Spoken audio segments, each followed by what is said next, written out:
السلام علیکم ورحمۃ اللہ وبرکاتہ۔ انشاءاللہ ہم آج کی کلاس شروع کرتے ہیں۔ بسم اللہ الرحمن الرحیم۔ رب اشرح لی صدری ویسر لی امری واحلل عقدۃ من لسانی یفقهوا قولی۔ اللهم ارنا الحق حقا وارزقنا اتباعه وارنا الباطل باطلا وارزقنا اجتنابه۔ اللهم رب زدنی علما، اللهم رب زدنی علما، اللهم رب زدنی علما۔ اللهم صل على محمد وعلى آل محمد كما صليت على إبراهيم وعلى آل إبراهيم إنك حميد مجيد۔ اللهم بارك على محمد وعلى آل محمد كما باركت على إبراهيم وعلى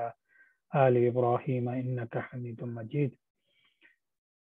انشاءاللہ تو آج ہم اپنا کنٹینیو کریں گے اسلامک ہسٹری کا کورس۔ ہم لوگوں نے لاسٹ ٹائم خلافت راشدہ کے تیسرے خلیفہ حضرت عثمان غنی رضی اللہ تعالی عنہ کی زندگی کے بارے میں پڑھا تھا، اور آج ہم جو خلفاء راشدین میں سے جو چوتھے اور آخری خلیفہ تھے حضرت علی رضی اللہ تعالی عنہ، ان کے اوپر بات کریں گے، اور یہ کہ ان کی حالت زندگی، اور پھر ایک اوور آل آخر میں کوشش کریں گے اگر وقت رہا تو ہم جتنے خلفاء راشدین ہم پڑھ چکے ہیں ان کے اوپر ایک رف سا اوور ویو کریں گے انشاءاللہ تعالی۔ اچھا، تو شروع کرنے سے پہلے ایک حضور اکرم صلی اللہ علیہ وسلم کی حدیث ہے جو میں پڑھنا چاہ رہا تھا، پھر اس کا جو اپلیکیشن ہے آج کی بات پہ پھر وہ بتاؤں گا انشاءاللہ۔ رسول اللہ صلی اللہ علیہ وسلم نے فرمایا کہ میری امت کا سب سے بہترین زمانہ میرا زمانہ ہے، پھر ان لوگوں کا جو اس زمانے کے بعد آئیں گے، پھر ان لوگوں کا جو اس زمانے کے بعد آئیں گے۔ عمران رضی اللہ تعالیٰ عنہ کہتے ہیں کہ مجھے یاد نہیں ہے کہ نبی کریم صلی اللہ علیہ وسلم نے اپنے دور کے بعد 2 زمانوں کا ذکر کیا یا 3 کا۔ پھر آپ صلی اللہ علیہ وسلم نے فرمایا کہ تمہارے بعد ایک ایسی قوم پیدا ہوگی جو بغیر کہے گواہی دینے کے لیے تیار ہو جایا کرے گی، اور ان میں خیانت اور چوری اتنی عام ہو جائے گی کہ ان پر کسی قسم کا بھروسہ باقی نہیں رہے گا، اور نظریں مانیں گے لوگ لیکن انہیں پورا نہیں کریں گے حرام مال کھا کر، اور ان پر موٹاپا عام ہو جائے گا۔ تو اب یہ حدیث حضور اکرم صلی اللہ علیہ وسلم کی بیسیکلی اس بات پر ہے جس سے کہ ہم سب کو پتہ ہونا چاہیے کہ ان کا جو زمانہ تھا، جو حضور اکرم صلی اللہ علیہ وسلم کا اور ان کے قریب صحابہ تھے، تو وہ سب سے بہترین زمانہ تھا۔ اس کے بعد پھر ان کے بعد کا زمانہ، یعنی آپ سمجھ لیں خلفاء راشدین کا زمانہ، اور اس کے بعد دوسرے صحابہ جو اس وقت تھے، اس کے بعد کا زمانہ یعنی تابعین کا زمانہ۔ تو اس طرح سے اگر ہم دیکھیں تو ہم کبھی بھی کسی صحابی کی شان میں گستاخی نہیں کریں گے۔ کبھی بھی ہمیں اگر تاریخی طور پہ کوئی ایسی چیز پتہ بھی چلتی ہے، یا کوئی ایسا راوی ہے یا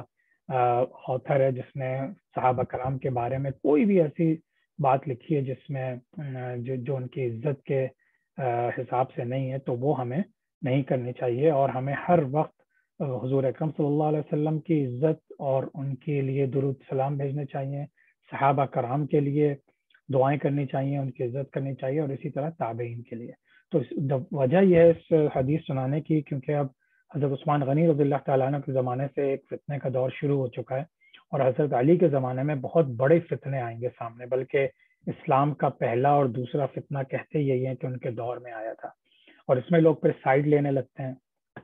تو ہم لوگوں کو یہ کیئرفل رہنا چاہیے کہ ہم کسی بھی چیز میں سائیڈ نہیں لے سکتے، اس لیے کہ اس حدیث پہ غور کر لیں کہ اللہ تعالیٰ نے جو ہے ہر حضور اکرم صلی اللہ علیہ وسلم کو اپنا نبی بنا کے بھیجا، لیکن وہ اسٹل انسان تھے، لیکن انہوں نے بتا دیا کہ جو صحابہ ہیں وہ کتنے حضور اکرم صلی اللہ علیہ وسلم نے ان کو بیسٹ زمانے کے لوگ کہا ہے انشاءاللہ۔ تو having said that we will continue انشاءاللہ۔ خلفاء راشدین ہم لوگ حضرت ابو بکر صدیق رضی اللہ تعالیٰ عنہ کے تقریباً 2 سال پڑھے ہم نے، پھر حضرت عمر فاروق رضی اللہ تعالیٰ عنہ کے تقریباً 10 سال کی حکومت پڑھی، پھر حضرت عثمان غنی رضی اللہ تعالیٰ عنہ کے ہم نے تقریباً 12 سال کی حکومت کے بارے میں پڑھا، اور آج ہم چوتھے خلیفہ حضرت علی رضی اللہ تعالیٰ عنہ کے بارے میں پڑھیں گے۔ اچھا، اب یہ اگین نقشے دکھانے کا مقصد یہ ہوتا ہے کہ ذہن میں خاکہ بنا رہے۔ تو اگر یہ دیکھیں کہ ہم تو سعودی عرب یہ ہے جی، یہ تو آج کا نقشہ ہے سمجھیں، یہ عراق ہے، اور زیادہ تر جو آج ہم ذکر کریں گے وہ عراق کا کریں گے، کہ جتنے یہ جو 2-3 جنگیں ہوئی ہیں فتنوں کی وہ یہیں پہ ہوئی ہیں، اور سیریا سے تعلق ہوگا کیونکہ اسی کے بارڈر پہ ایک جنگ ہوئی تھی. تو یہ نقشہ اپنے ذہن میں رکھیں انشاءاللہ. تو اب یہ بھی عراق کا ایک نقشہ ہے, کسی تھوڑا سا فوکس ہو کے. یہ بغداد دیکھیں, یہ بصرہ جو ہے وہ تقریباً بالکل اس سائٹ پر ہے. بصرہ اس میں شاید لکھا ہوا نہیں ہے. بغداد یہاں پر ہے. اسی طرح سے آپ کا جو کوفہ ہے وہ تقریباً یہاں پر ہے کوفہ,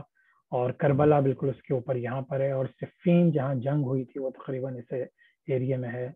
ابھی میں اور مزید نقشوں میں اس کو مزید کلیئر کروں گا انشاءاللہ. حضرت علی رضی اللہ تعالیٰ عنہ کی جو خلافت ہے وہ 656 اے ڈی سے لے کے 661 اے ڈی تک تقریباً 4.5 سال کی ہے. اور ان کی جو ولادت ہوئی وہ 601 اے ڈی میں. حضور اکرم صلی اللہ علیہ وسلم کی آپ سمجھیے 570 اے ڈی میں ہوئی تھی, تو تقریباً ان سے 31 ایئرز چھوٹے ہیں یہ. اور ان کا انتقال یا ان کی شہادت 661 اے ڈی میں ہوئی تھی. اب ان کا شجرہ تو بہت ہی آسان ہے. آپ سب کو پتہ ہے کہ حضور اکرم صلی اللہ علیہ وسلم کی بیٹی تھی حضرت فاطمہ, ان سے حضرت علی کا نکاح ہوا تھا, تو اس لحاظ سے یہ حضور اکرم صلی اللہ علیہ وسلم کے داماد بھی ہوتے ہیں. اسی طرح سے ان کے جو چچا تھے حضرت ابو طالب, حضرت علی رضی اللہ تعالیٰ ان کے بیٹے تھے, تو اس لحاظ سے حضور اکرم صلی اللہ علیہ وسلم کے کزن بھی ہوتے ہیں. تو سب سے پہلے سب سے زیادہ جو خلفاء راشدین میں رشتے کے لحاظ سے دیکھا جائے تو حضرت علی کا رشتہ بنتا ہے. ٹھیک ہے. اچھا, جیسا کہ ہم نے بتایا کہ حضرت علی رضی اللہ تعالیٰ عنہ جو ہیں وہ 601 میں پیدا ہوئے, 661 میں ان کا انتقال ہوا. مکہ مکرمہ میں ان کی پیدائش ہوئی 13 رجب تقریباً ہجرت سے 23 سال پہلے. بنو ہاشم کے ٹرائب کو بلانگ کرتے تھے. ان کا انتقال کوفہ میں ہوا, جو کہ آج کل کے لحاظ سے نجف بھی کہلاتا ہے. نجف بالکل ناردرن ایریا. تو ان کے جو انتقال ہوا ہے وہ جنوری 28 یا 21 رمضان سن 40 ہجری میں ہوا. یہ حضرت علی رضی اللہ تعالیٰ عنہ وہ مسلمان ہیں جنہوں نے سمجھے دوسرے مسلمان, حضرت خدیجہ الکبریٰ رضی اللہ تعالیٰ عنہ حضور وسلم کی زوجہ, اور اس کے بعد پھر دوسرا حضرت علی نے اسلام قبول کیا تھا. پھر حضور وسلم کے جو منہ بولے بیٹے تھے یا جو غلام تھے حضرت زید بن حارثہ, پھر ابو بکر صدیق, اور پھر عثمان رضی اللہ تعالیٰ عنہ, تو ان کو یہ اعزاز بھی حاصل تھا. اور پھر یہ کہ انہی کے دور میں سمجھیے پہلی سول وار ہوئی ہے جو مسلمانوں کی اسلامک امپائر کی سول وار تھی, جس کو بعض لوگ فرسٹ فتنہ آف مسلمز بھی کہتے ہیں. اور یہ بھی ایک چیز ذہن میں رکھنی چاہیے کہ حضور اکرم صلی اللہ علیہ وسلم نے ان کو تقریباً جب یہ 6 سال کے تھے وہ اپنے گھر لے آئے تھے, تو حضور وسلم نے ان کی خود سے تربیت کی ہے. ان کو جب نبوت ملی تو یہ گھر میں ہی موجود تھے, تو اس کے بعد سے مسلسل حضور اکرم صلی اللہ علیہ وسلم کے ساتھ تھے. ہر غزوے میں انہوں نے حصہ لیا. حضور اکرم صلی اللہ علیہ وسلم کے جنگ بدر میں, جنگ احد میں, اور بہت ہی علم والے تھے. جب یہ چھوٹے تھے تب سے ان کو پڑھنے لکھنے کا بہت شوق تھا, تو حضور اکرم صلی اللہ علیہ وسلم کی تربیت میں پھر انہوں نے قرآن کو, کاتب وحی بھی ہیں, جب حضور وسلم کے قرآن وحی نازل ہوتی تھی حضور کے اوپر صلی اللہ علیہ وسلم کے اوپر, تو وہ ان سے لکھواتے بھی تھے بہت سے دوسرے کاتبین وحی کے ساتھ. اچھا, تو یہ تقریباً نارمل ہائٹ کے تھے, لیکن بہت ہی اسٹرانگ, بہت ہی بہادر اور طاقتور تھے. اور ان کی طاقت کی تو کہانیاں بھی مشہور ہیں, اور واقعی ایسے ایسے واقعات ہوئے ہیں جنگوں میں کہ جس سے آپ بلیو نہیں کر سکتے کہ ایک نارمل ہائٹ کے آدمی جو ہوں گے وہ اللہ تعالیٰ نے ان کو کتنی طاقت دی تھی. اور بہت ہی شرم و حیا والے تھے. یہ بات بھی حضرت عثمان غنی رضی اللہ تعالیٰ عنہ کے لیے تو بہت مشہور ہے, لیکن حضرت علی رضی اللہ تعالیٰ عنہ کے معاملے میں بھی یہ ہے کہ بہت سنجیدہ تھے, بہت ہی شرم والے تھے. بالکل جو بھی جسے کہنا چاہیے صراط مستقیم پر اسٹک کرتے تھے, بلا وجہ کی باتیں نہیں کرتے تھے. تو ایک بہت ہی بہترین انسان تھے. انہوں نے ساری غزوات میں جیسے میں نے کہا حصہ لیا, اور جو جنگ بدر میں جو ہے جو بڑے بڑے سردار تھے قریش کے. پہلے زمانے میں کیا ہوتا تھا, جنگیں جب شروع ہوتی تھی نا تو ایک ڈوئلز ہوتے تھے, یعنی کہ ایک آدمی ادھر سے آتا تھا, ایک آدمی ادھر سے. پہلے ان کے درمیان لڑائی ہوتی تھی, پھر ان میں سے جو ایک دوسرے کو مار دیتا تھا. کبھی کبھار مزید ڈوئلز ہوتے تھے, اور پھر نارمل جنگ شروع ہو جاتی تھی. تو اکثر جنگوں میں یہی ہوتا تھا غزوات میں کہ سب سے پہلے جب یہ کوئی وہاں سے آتا تھا اور چیلنج کرتا تھا تو حضرت علی رضی اللہ تعالیٰ عنہ آگے بڑھتے تھے, اور پھر انہوں نے جنگ بدر میں کئی قریش کے سرداروں کو قتل کیا تھا. اور حضور اکرم صلی اللہ علیہ وسلم کو جنگ احد میں انہوں نے جب جو ہے کفار واپس پلٹ کے آ گئے تھے اور مسلمانوں کی ہار ہونے لگی تھی، تو اس وقت حضرت علی رضی اللہ تعالیٰ عنہ کے بہت قریب رہے تھے اور اپنے اوپر تیر کھا رہے تھے، لیکن حضور اکرم صلی اللہ علیہ وسلم کے اوپر کوئی ان کی طرف کوئی کافر کو نہیں بڑھنے دے رہے تھے۔ یہ حضرت علی رضی اللہ تعالیٰ عنہ جنہوں نے خیبر کے مارکے میں یہودیوں کا جو ایک قلعہ تھا اس کا ایک بہت بڑا دروازہ تھا، بہت ہی مضبوط دروازہ، وہ کسی سے نہیں ٹوٹ رہا تھا، تو حضرت علی رضی اللہ تعالیٰ عنہ نے اکیلے اس دروازے کو توڑ دیا تھا۔ تو یہ ان کی طاقت کا ایک مظاہرہ ہے۔ اور حضور اکرم صلی اللہ علیہ وسلم ان کو سارے انتظامات اور کام کاج انہیں سے کرواتے تھے، کیونکہ ان پہ ایک تو ٹرسٹ بھی تھا اور ان کی ایبلٹیز پہ ان کو بہت زیادہ اعتماد بھی تھا۔ جب حضور اکرم صلی اللہ علیہ وسلم مدینہ ہجرت کرنے کے لیے مکہ مکرمہ سے نکلے تو رات کو انہوں نے حضرت علی رضی اللہ تعالیٰ عنہ کو اپنے بستر پہ سلایا اور صبح ان سے کہا کہ اب ساری امانتیں جو لوگوں نے حضور صلی اللہ علیہ وسلم کے پاس رکھوائی ہوئی تھیں وہ ساری امانتیں واپس کر کے پھر حضرت علی بھی مدینہ آ جائیں۔ تو اب یہ سوچنے کی بات ہے کہ یقیناً حضور علیہ وسلم ان کو بالکل اتنا زیادہ اعتماد کرتے تھے ان پہ کہ اپنی ہر چیز ان کے ساتھ شیئر کرتے تھے، اور اپنی پوری زندگی ان کے اوپر وہ کر کے آ گئے تھے کہ بھائی میرے بعد جو ہے سارے انتظامات کر کے پھر تم بھی مدینہ آ جانا۔ اچھا، اب یہ بھی ایک بات ہے جو بہت کم لوگوں کو پتا ہے کہ ایون دو کہ جب حضرت ابو بکر صدیق رضی اللہ تعالیٰ عنہ خلیفہ بنے تو اس وقت سے کچھ لوگ یہ کہنا شروع ہو گئے تھے کہ جو ہے حضرت علی رضی اللہ تعالیٰ ڈیزرو کرتے ہیں، لیکن حضرت علی نے کبھی ریبیل نہیں کیا، کبھی بھی انہوں نے حضرت عزت میں کمی نہیں آنے دی حضرت ابو بکر صدیق کے یا حضرت عمر فاروق کے یا ایون عثمان غنی رضی اللہ تعالیٰ عنہ کے۔ اور ان تینوں حکومتوں میں ان کے پاس کوئی نہ کوئی پوزیشن تھی، وہ باقاعدہ گورنمنٹ کے کاموں میں مدد کیا کرتے تھے کیونکہ پڑھے لکھے آدمی تھے بہت زیادہ۔ تو انہوں نے کبھی بھی کسی کو یہ نہیں کہا کہ ان کو خلیفہ نہیں بننا چاہیے تھا یا مجھے بننا چاہیے تھا۔ تو یہ ایک ان کی بہت بڑی ایک وزڈم بھی تھی اور ان کی بڑائی تھی ایک۔ وہ اسلام کے بارے میں بہت اسٹرکٹ تھے، جو قرآن نے اور حضور اکرم صلی اللہ علیہ وسلم نے کہا اس کے اوپر پورا عمل کرتے تھے اور اس بارے میں کوئی کمپرومائز نہیں کرتے تھے۔ اور ابھی ہم دیکھیں گے کہ جو جنگیں ہوئیں اس کے اندر پھر حضرت علی رضی اللہ تعالیٰ عنہ نے جن چیزوں پہ سختی کرنی چاہیے تھی ان پہ سختی کی، لیکن پھر بعض چیزوں میں جیسے مسلمانوں پہ رحم کرنا چاہیے تو ان کا رحم بھی حالانکہ بہت سی پرابلمس کا باعث بنا، لیکن حضرت عثمان غنی رضی اللہ تعالیٰ عنہ کی طرح وہ بھی سب لوگوں کو بہت ہی رحم دلی سے دیکھتے تھے۔ ان کے پاس ایک تلوار تھی جس کو ذوالفقار کے نام سے لوگ پہچانتے ہیں۔ حضور اکرم صلی اللہ علیہ وسلم نے ان کو تلوار دی تھی اور بہت سی تلواریں دی تھیں، ان میں سے ایک تلوار یہ تھی جو 2 دھاری تلوار تھی، اور انہوں نے حضرت علی نے اس کو رضی اللہ تعالیٰ عنہ نے اس کو بہت سارے غزوات میں استعمال کیا اور بہت سے اسلام کے خلاف دشمنوں کو قتل کیا اس سے۔ ان کو ایک ٹائٹل بھی دیا تھا حضور اکرم صلی اللہ علیہ وسلم نے اسد اللہ کا، اسد اللہ یعنی اللہ کا شیر، اور یہ بیسیکلی حضور اکرم صلی اللہ علیہ وسلم نے جنگ خندق کے وقت دیا تھا جب ایک بہت ہی یعنی کہ بہادر اور لمبا چوڑا بہت ہی انسان تھا، کوئی اس کا نام تھا عمرو بن الود، یہ حضرت ابو سفیان کے ساتھ اس میں آیا تھا فوج کے ساتھ۔ تو وہ جو ڈوئلز ہوتے تھے نا، تو اس نے خندق کو اپنے گھوڑے سے پار کر کے یہ اس طرف آ گیا تھا جنگ خندق میں۔ تو حضرت علی رضی اللہ تعالیٰ عنہ حالانکہ اس کے مقابلے میں بہت چھوٹے سے تھے، لیکن یہ کہ حضرت علی رضی اللہ تعالیٰ عنہ نے مقابلہ کیا اور اس کو قتل کر دیا۔ اور اس کا بھی بڑا انٹرسٹنگ واقعہ ہے، تفصیل سے اگر آپ لوگوں کو موقع ہو تو ضرور پڑھیے گا۔ لیکن اس کے بعد سے حضور اکرم صلی اللہ علیہ وسلم نے ان کو اسد اللہ کا یعنی اللہ کے شیر کا خطاب دیا، اور اس کو اس بات پہ ان کو بار بار پریز کرتے رہے باقی صحابہ کے زمانے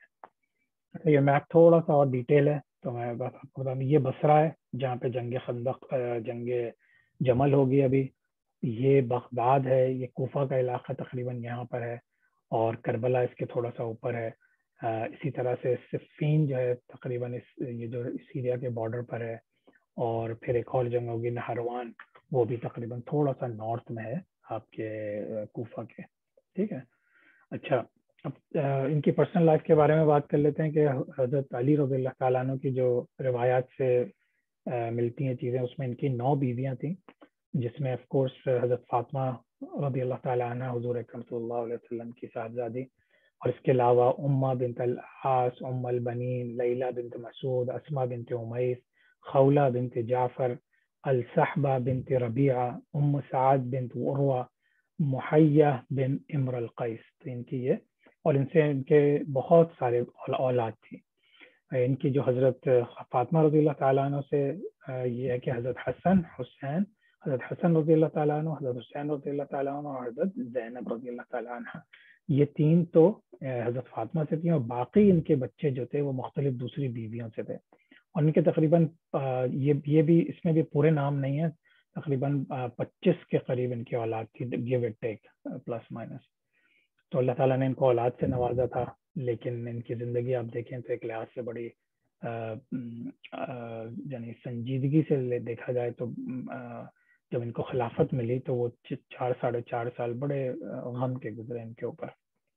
ایکچولی چیلنج کیا کہنا چاہیے، لیکن انہوں نے چیلنج قبول کیا اس کو. اچھا، اب جب یہ خلیفہ بنے، اب ظاہر سی بات ہے، دیکھیں حضرت ابوبکر صدیق رضی اللہ تعالیٰ نے جب خلیفہ بنے تو حضور صلی اللہ علیہ وسلم نے ان کو نامینیٹ نہیں کیا تھا، مسلمانوں نے خود سے مل کے ان کو خلیفہ بنایا.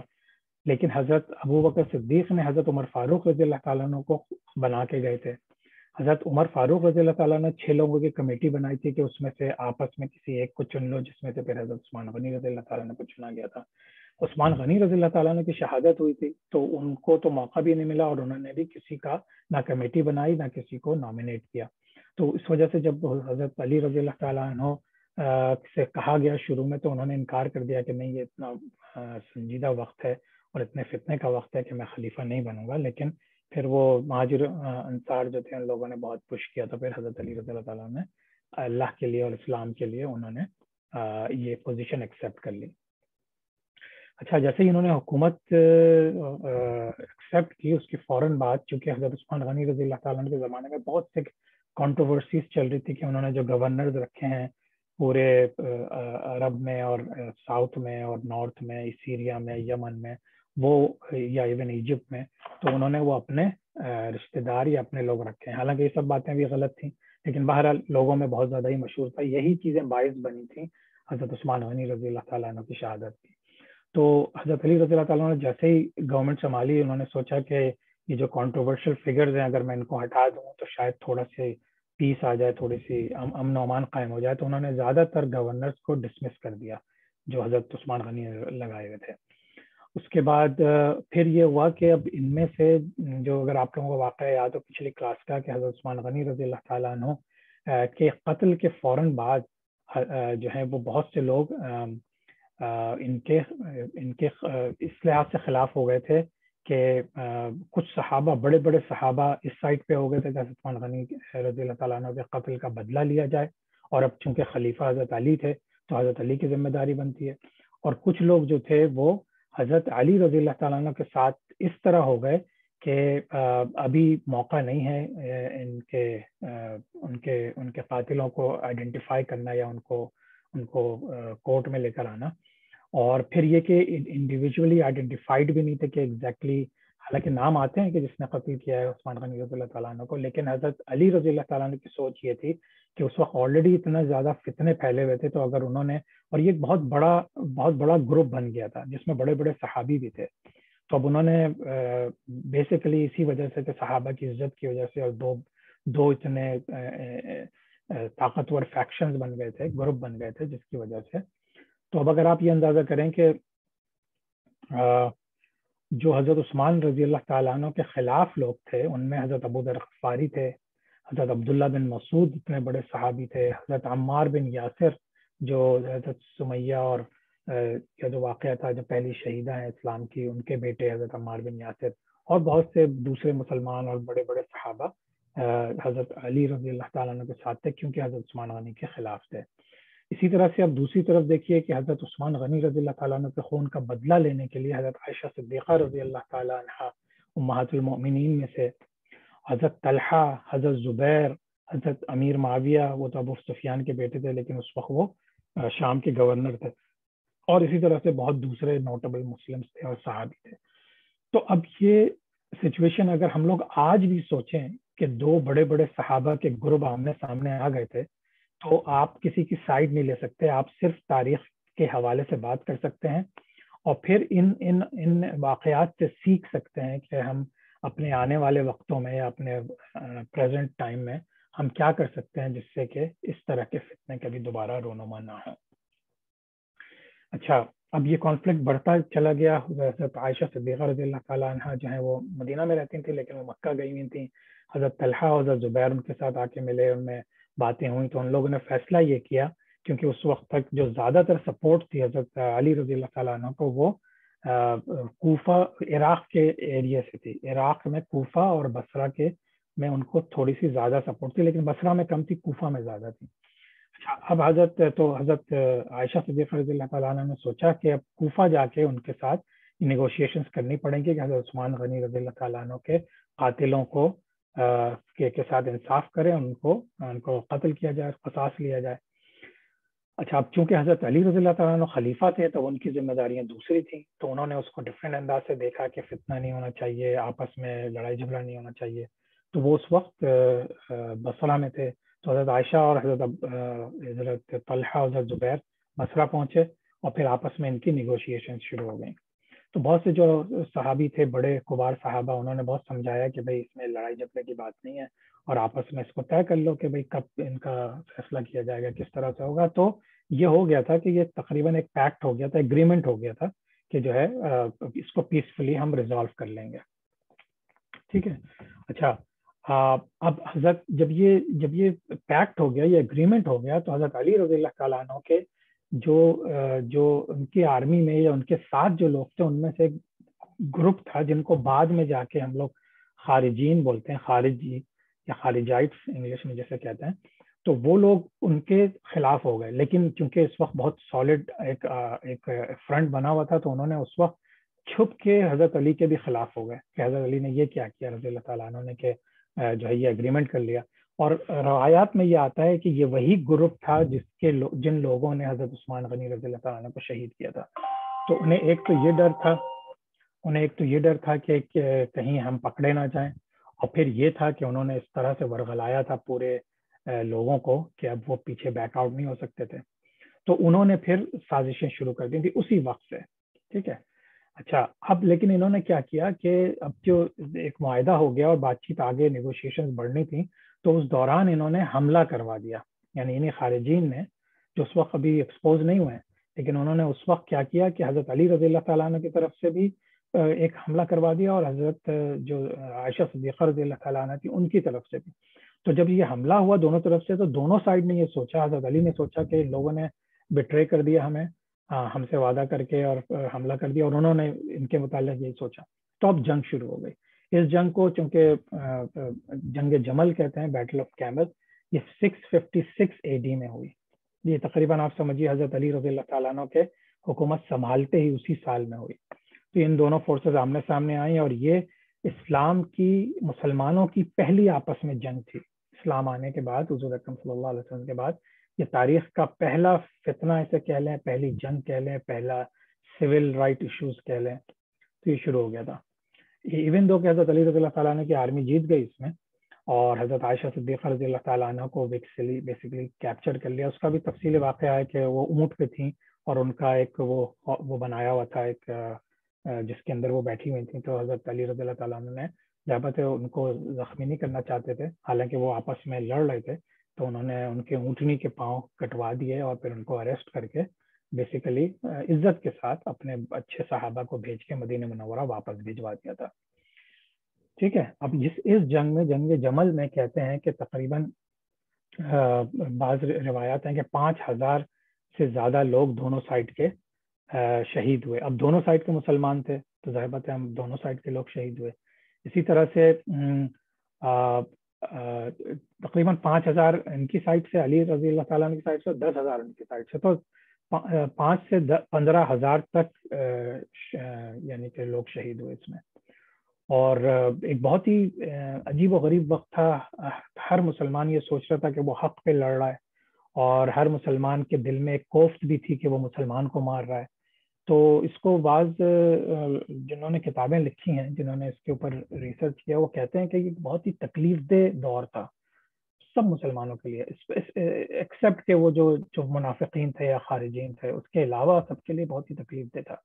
اچھا اب طلحہ اور زبیر رضی اللہ تعالیٰ عنہ جب آپس میں پیکٹ ہو گیا تھا حضرت علی سے، تو ان لوگوں نے بھی یہ بلکہ وہ چھوڑ کے چلے گئے تھے وہاں سے، لیکن پھر جب جنگ چھڑ گئی اور پھر ان لوگوں کو جا کے خارجین نے ان کو بھی قتل کر دیا، تو اس جنگ میں حضرت طلحہ اور حضرت زبیر شہید ہو گئے تھے۔ اچھا حضرت امیر معاویہ کا واقعہ جو ہے وہ بیسیکلی یہ حضرت ابو سفیان کے بیٹے تھے رضی اللہ تعالیٰ عنہ، اور ان کو غالباً حضرت عمر فاروق نے یا حضرت پرابلی عمر فاروق رضی اللہ تعالیٰ عنہ نے شام کا گورنر لگا دیا تھا۔ یہ تھے بہت باصلاحیت آدمی، بہت زیادہ بہادر بھی تھے، باصلاحیت بھی تھے، گورنمنٹ ایشوز میں بہت ہی یعنی کہ سیاست میں بہت آگے تھے، لوگوں سے ڈیل کرنے میں جانکاری رکھتے تھے، اور اپنے ساتھ ملا کے لوگوں کو چلانے میں بہت ماہر ہو چکے تھے۔ تو ظاہر سی بات ہے چونکہ حضرت عثمان غنی رضی اللہ تعالیٰ ان کے کزن تھے سمجھیے، کیونکہ حضرت ابو سفیان جو تھے وہ حضرت عثمان غنی رضی اللہ تعالیٰ عنہ کے غالباً چچا تھے، تو یہ حضرت امیر معاویہ حضرت عثمان غنی کے کزن تھے، ٹھیک ہے۔ تو انہوں نے حضرت عائشہ نے ان کا ساتھ دیا تھا۔ اس کے بعد پھر جب یہ جنگ جمل ہو چکی تو حضرت علی رضی اللہ تعالیٰ نے کو کچھ نیوز ملتی رہی تھیں اور کچھ کہ حضرت امیر معاویہ جو ہیں وہ ایک آرمی بنا رہے ہیں، کیونکہ ضابط ہے وہ ابھی تک حضرت علی نے حضرت عثمان غنی رضی اللہ تعالیٰ عنہ کے قاتلوں کو نہیں پکڑا تھا، تو ان کی ڈیمانڈ باقی تھی، تو انہوں نے کہا تھا کہ آپ پکڑے نہیں تو پھر ہم آپ سے جنگ کریں گے۔ تو یہ سوچ کے حضرت علی رضی اللہ تعالیٰ عنہ نے اپنی طرف ایک پوری فوج بنائی، اور پھر اس میں کوفہ، بصرہ، ایون کے جو عربین علاقوں کے جو لوگ تھے جو ان کے ساتھ تھے، ان سب کو ملا کے ایک بڑی فوج بنائی، اور انہوں نے مارچ کر کے وہ پہنچ گئے کہاں؟ عراق اور شام کے بارڈر کے اوپر، جہاں پہ انہوں نے کیمپ کیا، اور یہ اس کو پھر یہاں جو جنگ ہوگی اس کو کہتے ہیں جنگ صفین، کیونکہ اس جگہ کا نام صفین تھا۔ یہ جو اسٹینڈ آف تھا بیسیکلی دونوں سائڈ سے فوجیں تیار تھیں، اور یہ ان میں بھی نیگوشیشن شروع ہوئی بار بار کہ بھائی جنگ کریں نہیں کریں، وہ ان کی بات مان لیں وہ ان کی بات مان لیں، یہ سب کچھ نہیں ہو رہا تھا۔ ظاہر پتہ حضرت امیر معاویہ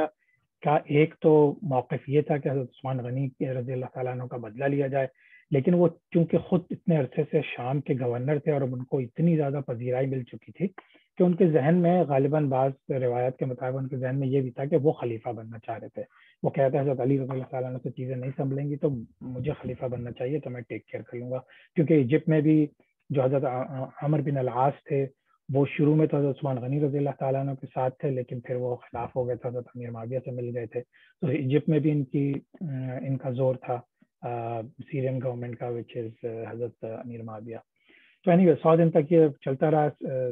میں آپ کو یہ میپ دوبارہ آ کے دکھاتا ہوں، یہ 100 دن تک یہ سلسلہ چلتا رہا، اور پھر انہوں نے جب لڑائی ہوئی تو اس میں پھر بہت لوگ مارے گئے، بہت لوگ شہید ہوئے، اگین مسلمانوں کے سامنے، مسلمز ورسز مسلمز۔ تو روایات میں ہے کہ تقریباً 80,000 کی جو آرمی تھی وہ حضرت علی رضی اللہ تعالیٰ عنہ کی طرف سے تھی، اور تقریباً 1.25 لاکھ حضرت امیر معاویہ رضی اللہ تعالیٰ عنہ کی طرف سے تھی۔ تو اتنی بڑی آرمی تھی، اس میں جنگ ہوئی، نیگوشیشنز کامیاب نہیں ہوئی، جنگ ہوئی، اور اس کے اندر جو ہے ہم سوچے تقریباً 25,000 سے 40,000 جو ہے کیجولٹی، 25,000 جو ہے حضرت علی رضی اللہ تعالیٰ عنہ کی فوج میں، اور 40,000 حضرت امیر معاویہ رضی اللہ تعالیٰ عنہ کی فوج میں شہید ہوئے لوگ۔ اور یہ تقریباً 3-4 دن یہ فائٹ چلی، اور بیسیکلی حضرت علی رضی اللہ تعالیٰ عنہ کی فوج جیت چکی تھی، کیونکہ انہوں نے ایک تو بہادر تھے، صحابہ تھے، پلس یہ کہ میرے خیال میں ان کو جو علاقہ تھا یا جس طرف سے انہوں نے حملہ کیا تھا اس طرف سے ان کو ایڈوانٹیج حاصل تھا، تو انہوں نے جب حضرت امیر معاویہ کی فوج حالانکہ زیادہ تھی لیکن اس پہ جب بالکل تقریباً وہ لوگ ڈیفیٹ پہ آ گئے، تو حضرت عمر بن العاص بھی لڑ رہے تھے حضرت امیر معاویہ کی طرف سے، وہ حضور وسلم کے بہت خاص صحابی تھے، اور اس ایجپٹ کے گورنر تھے جن کو حضرت عثمان غنی رضی اللہ تعالیٰ نے معزول کر دیا تھا، جس کی وجہ سے وہ امیر معاویہ کے ساتھ مل گئے۔ تو ان کی سجیشن پہ ان لوگوں نے اپنے نیزوں پہ قرآن اٹھا لیا تھا، اور نیزوں پہ قرآن اٹھا کے کہا تھا کہ بھائی اب اگر آپ ہم سے جنگ کریں گے تو یہ قرآن شریف شہید ہو جائے گا، نیچے گر جائے گا۔ تو اس کے اوپر حضرت علی رضی اللہ تعالیٰ عنہ کو تو اندازہ ہو گیا تھا کہ یہ ایک ٹرک ہے، لیکن یہ کہ ان کے جو لوگ تھے وہ قرآن شریف کو دیکھ کے انہوں نے کہا کہ یہ قرآن شریف کو ہم شہید نہیں کر سکتے، گرا نہیں سکتے، تو پھر حضرت علی کو ان کی بات ماننی پڑی رضی اللہ تعالیٰ عنہ کو، اور پھر وہ جو ہے رک گئے۔ اچھا اب جب رک گئے تو پھر ایک بہت سیریس نیگوشیشن، آربیٹریشن شروع ہوئی کہ انہوں نے یہ کہا کہ بھائی کچھ لوگ بیچ میں پڑے اور آ کے یہ چیز کو طے کرائیں، کیونکہ آلریڈی اتنے لوگ شہید ہو چکے ہیں، مزید اس پہ نہ ہو، کیونکہ جنگ رک چکی تھی اب. تو پھر یہ ہوا کہ بھائی دونوں طرف سے کوئی نہ کوئی نامینیٹ ہو. تو نامینیشن میں کا وقت آیا تو حضرت علی رضی اللہ تعالیٰ عنہ چاہتے تھے کہ حضرت مالک اشتر رضی اللہ تعالیٰ عنہ اور عبداللہ بن عباس، جو حضرت عباس رضی اللہ عنہ کے بیٹے تھے، ان میں سے کوئی آربیٹریٹر بیچ میں جو فیصلہ کرنے والے تھے وہ ہوں. لیکن ان کی حضرت علی رضی اللہ تعالیٰ عنہ کے آپ سوچیں ابھی بھی خارجین ان کے اس میں فوج میں شامل ہیں، تو وہ ہر چیز میں فتنہ کریٹ کرتے تھے لیکن ابھی ایکسپوز نہیں ہوئے تھے. تو خیر ان لوگوں نے کہا نہیں ہم اس پہ نہیں آئیں گے. تو پھر انہوں نے ابو موسیٰ الاشعری، وہ بھی حضور کے ایک بڑے صحابی تھے، تو وہ لوگ اس پہ اگری ہوئے حضرت علی کی طرف سے کہ ہم حضرت موسیٰ الاشعری کو نامینیٹ کریں گے، اور ادھر سے حضرت معاویہ لوگوں نے حضرت عمر بن العاص کو نامینیٹ کیا. اب ان لوگوں نے جو ہے دومت الجندل، آپ کو نقشہ میں دکھا دیتا ہوں، شاید یہ ایریا دیکھیں، یہ جو ایریا تھا یہاں پہ ابھی بھی خارجین کا اثر یہاں پہ تھا. پھر یہ فارس میں اس طرف سے تھا، کیونکہ یہاں سے یمن سے، اور یہ جو بیچ کا ایریا تھا جہاں یمامہ تھا، جہاں اگر یاد مسلمہ کذاب بھی یہیں مارا گیا تھا، تو یہ فتنوں کے علاقے ہی تھے. تو جو ہے یہاں پہ بیسیکلی یہ جو لوگ تھے وہ انہوں نے فیصلہ کیا کہ اس علاقے میں آ کے اس کا فیصلہ کیا جائے. ٹھیک ہے. اچھا، اب آربیٹریشن شروع ہوئی تو دومت الجندل میں ہوئی، اور پھر یہ کوفہ اور سیریا کے درمیان ایک علاقہ ہے جو اب سعودی عرب کے اندر ہے. تو وہاں پہ جب لوگ بیٹھے سب لوگوں نے، انہوں نے بہت دن چلتا رہا یہ ڈسکشن. حضرت عمر بن العاص اور حضرت ابو موسیٰ اشعری آپس میں ملتے رہے، لوگوں سے مشورہ کرتے رہے. کرنے کے بعد وہ ایک نتیجے پہ پہنچ گئے، اور انہوں نے کہا کہ فلاں دن ہم اس کو اناؤنس کریں گے. تو سارے لوگ جمع ہو گئے دونوں سائڈ کے. تو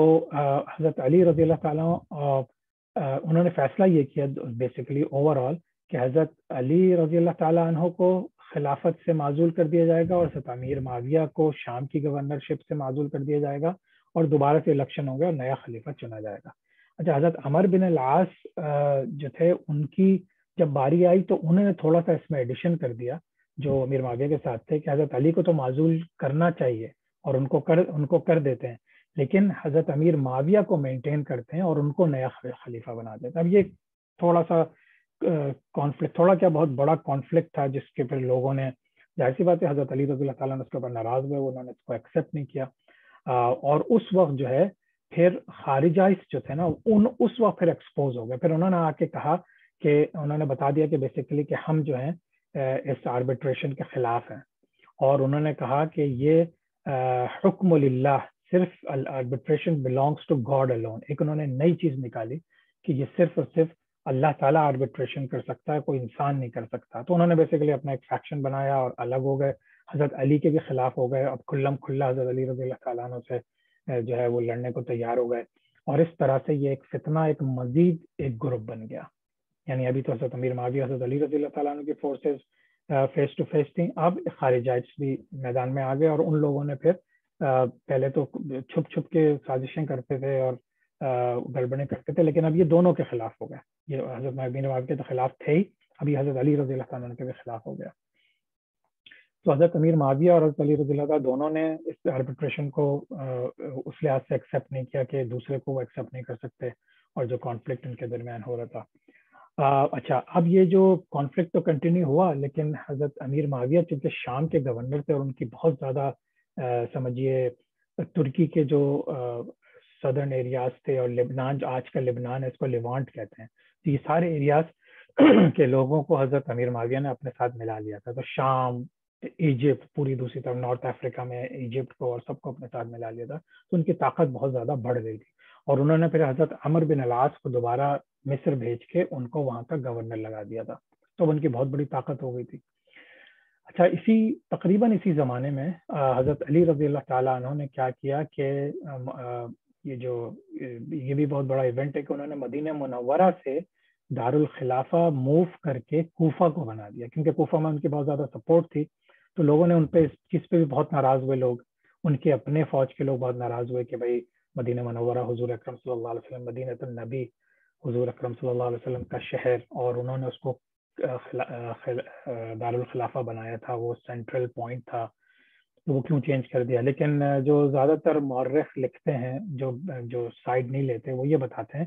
کہ حضرت علی رضی اللہ تعالیٰ نے اس لیے کیا تھا تاکہ ان کو لوکل لوگوں کی بہت زیادہ سپورٹ رہے اور مسلمانوں کو ایک زیادہ سینٹرلائز پوزیشن سے گورن کر سکیں, کیونکہ اب سعودی عرب تو تھوڑا سا سمجھیے اب ویسٹ سائڈ پہ ہو گیا تھا, پورا پرشیا فتح ہو چکا تھا, ترکی کے سے افغانستان اور پاکستان کی سرحدوں تک پہنچنے لگے تھے لوگ. تو انہوں نے کہا کوفہ جو ہے وہ عراق کے بالکل سینٹر میں, کہ وہاں سے ہم حکومت کو زیادہ بہتر انداز سے چلا سکتے ہیں. اور پھر ایک ذہن میں ان کی چیز یہ بھی تھی کہ چونکہ اتنے زیادہ فتنے شروع ہو چکے تھے مدینہ منورہ میں, کہ انہوں نے کہا کہ یہاں مسلمانوں کو اب مزید نقصان پہنچتا رہے گا اور یہ فتنے فساد اللہ کے نبی کے شہر میں نہیں ہونے چاہیے. تو یہ 3 وجوہات تھیں بیسیکلی جس کو زیادہ تر لوگ ایگری کرتے ہیں اس کے اوپر. حضرت علی رضی اللہ تعالیٰ عنہ نے پھر ایک اور آرمی کریٹ کی انہوں نے, اور اب ان کی جنگ ہو رہی ہے خارجین سے. خارجین تھے یہ بھاگ کر ایک جگہ ہے نہروان, یہ وہاں پہ جا کے انہوں نے پناہ لے لی تھی, اور پھر انہوں نے کلم کھلا حضرت علی رضی اللہ تعالیٰ عنہ سے وہ کرنے کی وہ کر رہے تھے. تو اس میں کیا ہوا کہ پھر یہ جنگ حضرت علی رضی اللہ تعالیٰ اپنی فوج کو لے کر گئے, اور یہ ساؤتھ آف نجف ہے یہ جگہ نہروان. یہاں پہ سفر 28 ہجری میں جنگ ہوئی. اس میں بھی تقریباً سمجھیں 14,000 حضرت علی رضی اللہ تعالیٰ کی طرف سے فورس تھی, اور 2,800 صرف خارجائٹس تھے, وہ زیادہ نہیں تھے. تو 2,800 میں سے تقریباً 2,400 کو مار دیا, قتل کر دیا گیا, اور حضرت علی رضی اللہ تعالیٰ عنہ کی فوج میں صرف بہت کم لوگ, روایات میں یہ آتا ہے کہ 7 سے 13, لیکن پروبیبلی اس سے تھوڑا زیادہ شہداء یہاں سے ہوئے. اچھا, اب خارجائٹ جو ہے تقریباً ختم ہو گئے, لیکن ان میں سے بھی کچھ لوگ بھاگ گئے, چھپ گئے اور دوسری جگہوں پہ چلے گئے, اپنے رشتہ داروں کے پاس چلے گئے, اور انہوں نے اپنی جو فتنہ گری تھی وہ جاری رکھی. اچھا, اب حضرت علی رضی اللہ تعالیٰ عنہ کی فوج تو جیت چکی تھی, لیکن یہ کہ جب وہ واپس آ گئے وہاں سے, اور پھر انہی خارجائٹ میں یہ بھاگا تھا کوئی یہاں سے, اس نے پھر ایونچولی حضرت علی رضی اللہ تعالیٰ عنہ کو شہید کیا تھا. اب اس کا واقعہ ہم شہادت کا واقعہ پڑھ لیتے ہیں کہ جب حضرت علی رضی اللہ تعالیٰ عنہ واپس آ گئے تو اب خارجین نے کیا کیا, حضرت علی رضی اللہ تعالیٰ عنہ اب چاہ رہے ہیں کہ حکومت کو ایک لحاظ سے سمجھیے ابھی بھی ان کے پاس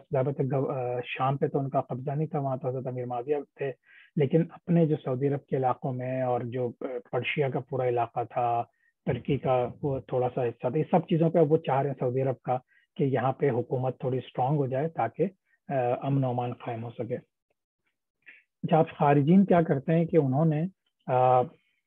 نے پلان کیا, ایک بہت ہی گرینڈ پلان جسے کہتے ہیں, کہ وہ ان تینوں کو, حضرت علی رضی اللہ تعالیٰ عنہ کو, حضرت معاویہ رضی اللہ تعالیٰ عنہ کو, اور حضرت عمرو بن العاص جو ایجپٹ کے گورنر لگا دیے گئے تھے, ان کو ایک وقت تینوں کو قتل کرنے کا پروگرام بنایا ان لوگوں نے. اور ہوا یہ کہ جو حضرت امیر معاویہ اور حضرت عمرو بن العاص کسی وجہ سے بچ گئے, ایک ان میں سے کوئی زخمی ہوا تھا تھوڑا, شاید عمرو بن العاص پھر صحیح ہو گیا تھا, حضرت معاویہ شاید اس جگہ پہنچے نہیں جہاں پہ انہوں نے قتل کا پروگرام بنایا تھا. لیکن حضرت علی رضی اللہ تعالیٰ عنہ انفارچونیٹلی ان کو انہوں نے پلان بنایا تھا کہ جو گریٹ ماسک آف کوفہ تھی, مسجد تھی, اس کے اندر وہ فجر کی نماز پڑھ رہے تھے. تو ایک جس کو آپ خبیث انسانی کہیں گے کہ ابو ملجم, عبد الرحمن نام اس کا اتنا اچھا تھا, لیکن عبد الرحمن ابن ملجم, اس نے جو ہے 661 AD میں 19 رمضان کو فجر کے وقت حضرت علی رضی اللہ تعالیٰ عنہ کو نماز پڑھتے ہوئے شہید کر دیا. اور اس نے بیسیکلی ایک تلوار کے اوپر زہر لگا کے, زہر میں سوک کر کے نا, تاکہ اگر وہ آدمی تلوار کے زخم سے نہ بھی مرے تو پھر وہ زہر پورے جسم میں پھیل جاتا ہے. تو یہی ہوا کہ حضرت علی رضی اللہ تعالیٰ عنہ کو پھر گھر گئے, لیکن ان کا 2-3 دن میں انتقال ہو گیا, ان کو شہید کر دیا گیا. اچھا, اب یہ ساری یہ چیزیں جو ہیں مسلمانوں کے سمجھیے وہ ہو رہی ہیں. اب اس وقت جو ہے حضرت امیر معاویہ کی ایون دو کہ وہ اللہ بہتر جانتا ہے وہ اس بات پہ خوش ہوئے, لیکن ایٹ لیسٹ ان کو یہ ایڈوانٹیج مل گیا کہ اب اس پورے ایریے میں, پوری مسلمانوں کی خلافت میں یا مسلمانوں کے ایریاز میں کہیں بھی کوئی اتنا طاقتور آدمی نہیں تھا یا کوئی اہل آدمی نہیں تھا کہ جو خلیفہ بن سکے. تو بیسیکلی آٹومیٹک, اور وہ حضرت امیر معاویہ کے بارے میں بعض مصنفین یہ بھی لکھتے ہیں کہ وہ بعض چیزوں میں بہت زیادہ سخت بھی تھے اور سیاست پہ بلیو کرتے تھے, اور لوگ چونکہ پیسہ بہت تھا تو وہ پیسہ خرچ کر کے لوگوں کو خرید لیتے تھے اینڈ سو آن. لیکن یہ سب چیزیں اللہ کو پتہ ہیں کیونکہ وہ بھی صحابی تھے, تو ہم کسی کے بارے میں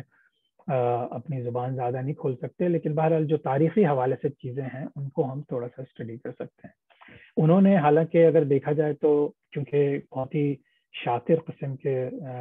پولیٹیشین تھے اور بہادر آدمی تھے, تو انہوں نے مزید فتوحات بھی کی, اور ان کا میں نقشہ دکھا چکا ہوں کہ انہوں نے مزید نارتھ افریقہ میں آلموسٹ اسپین تک پہنچ گئے تھے. پھر انہی کے بنو امیہ کے دور میں پھر اسپین بھی فتح ہوا تھا. اسی طرح سے وہ چاروں طرف تقریباً گئے, اور انہوں نے جو حضرت عثمان غنی رضی اللہ تعالیٰ عنہ کے زمانے میں جو مسلمانوں کی امپائر تھی اس کو اچھا خاصا ایکسپینڈ بھی کیا تھا. اور لیکن بہت زیادہ گروپس بن گئے تھے. اب ان میں بہت سے لوگوں نے اپنے آپ کو پھر شیعان علی کہنا شروع کر دیا تھا, انہی میں کچھ خارجائٹس ملے ہوئے تھے, اور پھر آگے چل چل کے وہ ساری چیزیں اتنا بڑا ایک گورکھ دھندا جسے کہتے ہیں ایک یعنی کہ ایسی چیزیں شروع ہو گئیں کہ جو لوگوں کے نہ سمجھ میں آتی تھیں, لیکن ہر کسی کی شکل دیکھ کے آپ کو لگتا تھا کہ اس کے دل میں اور دماغ میں کچھ اور چل رہا ہے. یہ ایک ایسا دور تھا, ایک ایسا تکلیف دہ دور تھا. تو اور جتنے ہسٹورینز ہیں, اب وہ میں نے بھی اس کے اوپر ریسنٹلی بھی بہت سی کتابیں پڑھی, پہلے بھی پڑھی تھی, تو ایسا اندازہ ہوتا ہے کہ بعض, جیسے ایک میں نے ایجپٹ کے آتھر کی کتاب پڑھی تو انہوں نے پوری حضرت علی رضی اللہ تعالیٰ عنہ کی 100% سائڈ لی ہوئی تھی, حضرت امیر معاویہ کی ٹوٹل برائیاں شروع سے بتائی ہیں. یہاں سے شروع کیا کہ حضرت ابو سفیان نے بھی اسلام اس وقت تک قبول نہیں کیا جب تک وہ مجبور نہیں کر دیے گئے, یہ ان کے بیٹے تھے اینڈ سو آن. لیکن یہ سب چیزیں چونکہ حضور اکرم صلی اللہ علیہ وسلم نے ایکسپوز نہیں کی, اور حضرت امیر معاویہ جو ہیں کاتبین وحی میں سے بھی ہیں, اور حضور اکرم صلی اللہ علیہ وسلم کی ٹریننگ, اور حضور اکرم نے خود ان کو ٹریننگ دی تھی, تو وہ ان کو ایک سمجھتے تھے کہ ایک بہت ہی ایبل ہیں. لیکن بہرحال بعد کے جو واقعات ہوئے, ہسٹری جو بعد میں چیزیں بتاتی ہے, ان چیزوں کا ہمیں ظاہر سی بات ہے پتہ نہیں ہے, اللہ تعالیٰ بہتر جانتا ہے. لیکن میری ایک ایڈوائس ہے آپ سب کے لیے اور ہم سب کے لیے کہ ہم لوگ اس میں سائڈیں نہ لیں, کیونکہ ابھی تو واقعات اور آگے بڑھیں گے. ابھی تو حضرت امیر معاویہ کی خلافت چلے گی, پھر پورے بنو امیہ کے خاندان کی خلافت 100 سال تک چلے گی, پھر عباسی خلفاء آئیں گے اینڈ سو آن. تو یہ ایک سمجھیے کہ اب ہم لوگ انٹر ہو چکے ہیں, ایک ہم نے جو حضور اکرم صلی اللہ علیہ وسلم کا ایک بیوٹیفل اور بہترین دور تھا ہر لحاظ سے. حالانکہ مکہ مکرمہ کے کافروں نے اتنے ظلم کیے حضور صلی اللہ علیہ وسلم پہ اور مسلمانوں پہ, لیکن اسٹل کمپیئر ٹو حضرت علی کے رضی اللہ تعالیٰ عنہ کے زمانے اور اب اس کے بعد کے زمانے سے وہ ایک بہترین پیریڈ تھا جس میں مسلمانوں نے سیکھا, مسلمانوں نے جنگیں لڑی, مسلمان کبھی پیچھے نہیں ہٹے, صرف آگے ہی آگے بڑھتے چلے گئے. لیکن افسوس کے ساتھ کہنا پڑتا ہے کہ حضرت علی رضی اللہ تعالیٰ عنہ کی شہادت کے بعد پھر یہ چیزیں دوبارہ سے مسلمانوں کو متحد نہیں کر سکے, اور آج تک متحد نہیں ہے, بلکہ میرے خیال میں ہر 100 سال کے بعد ایک نیا گروپ بنتا تھا. پھر ہم انشاءاللہ بھی ہسٹری میں دیکھیں گے کہ کس طرح سے دوبارہ سے ایجپٹ پہ کس کا قبضہ ہوا, پھر پورا بنو عباس تھے انہوں نے بھی تھوڑی ایکسپینشن کی, لیکن پھر ان میں بھی لڑائی جھگڑے شروع ہو گئے, پھر ترک آئیں گے, تو پھر وہ ساری چیزیں ہم انشاءاللہ اسٹڈی کریں گے. لیکن بہرحال باٹم لائن یہی ہے کہ ہم اللہ سے دعا مانگیں کہ اللہ تعالیٰ ہم لوگوں کے ذہنوں میں اور دلوں میں اسلام کی محبت قائم رکھے, اور ایک دوسرے سے ایز اے مسلمان ہم محبت کرتے رہیں, اور ہم یہ جو فتنے فساد والے لوگ ہیں ہم ان کے ساتھ نہ تو ایگری کریں نہ ان کے ساتھ ملیں. اور کبھی بھی کسی بھی محفل میں آپ بیٹھے ہوں, اگر اس طرح کی بحث و مباحثے ہو رہے ہیں تو آپ چپ چاپ اپنے آپ کو باہر کر لیجئے, ورنہ یہ بحثیں کسی اینڈ پہ نہیں پہنچتی. اللہ عالم. اللہ تعالیٰ ہم سب مسلمانوں کو یونائٹ کرے اور ہم سب پہ اپنا خاص رحم فرمائے. انشاءاللہ آج تک کے لیے اتنا ہی. ہوپ فلی ایک نئے باب کا آغاز ہوگا اگلی کلاس میں انشاءاللہ تعالیٰ. تو آج کی کلاس ہم یہیں پہ ختم کرتے ہیں. جزاک اللہ خیرا. سبحانک اللہم و بحمدک, اشہد ان لا الہ الا انت, استغفرک و اتوب الیک. السلام علیکم ورحمۃ اللہ وبرکاتہ.